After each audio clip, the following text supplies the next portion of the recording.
किसी घने जंगल में गीधों का एक झुंड रह करता था। उनका पूरा झुंड एक साथ उड़ना भरते और साथ में ही शिकार करते थे। एक बार वो सभी उड़ते उड़ते किसी टापू पर पहुंच गए। वहां बहुत सी मछली और मेंढक रहते थे। उन्हें वह टापू बहुत अच्छा लगा। यहाँ बहुत से मछली और मेंढक रहते थे। उन्हें वह टापू बहुत अच्छा लगता था।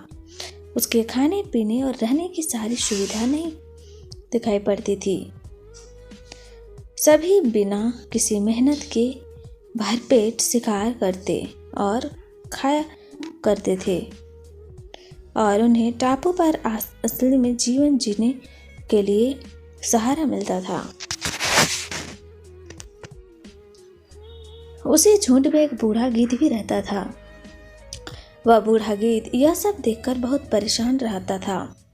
उसे अपने साथियों की आलस भरी दशा देखकर चिंता होने लगती थी। वो सभी गीधों को कई बार चेतावनी भी देता कि मित्रों, हमें फिर से शिकार के लिए उड़ान भरनी चाहिए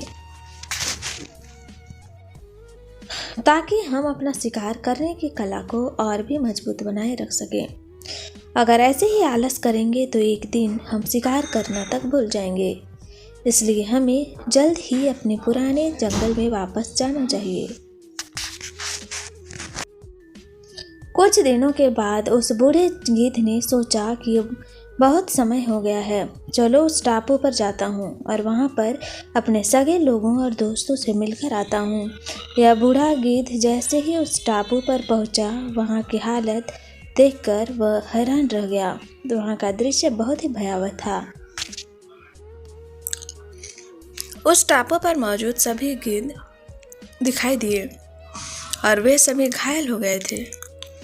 वह उसके पास गए और वहाँ की हालत के बारे में पूछा। उसने बताया कि कुछ दिन पहले इस टापू पर चीतों का एक झुंड आया था, जिन्होंने उन पर हमला कर दिया और उसको मार दिया।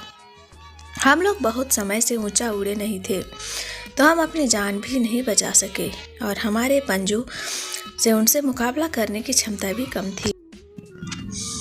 उस घायल गीध की बात सुनकर बूढ़े गीध को बहुत दुख हुआ। उसके मरने के बाद बूढ़ा गीध वापस से अपने जंगल में वापस चला गया।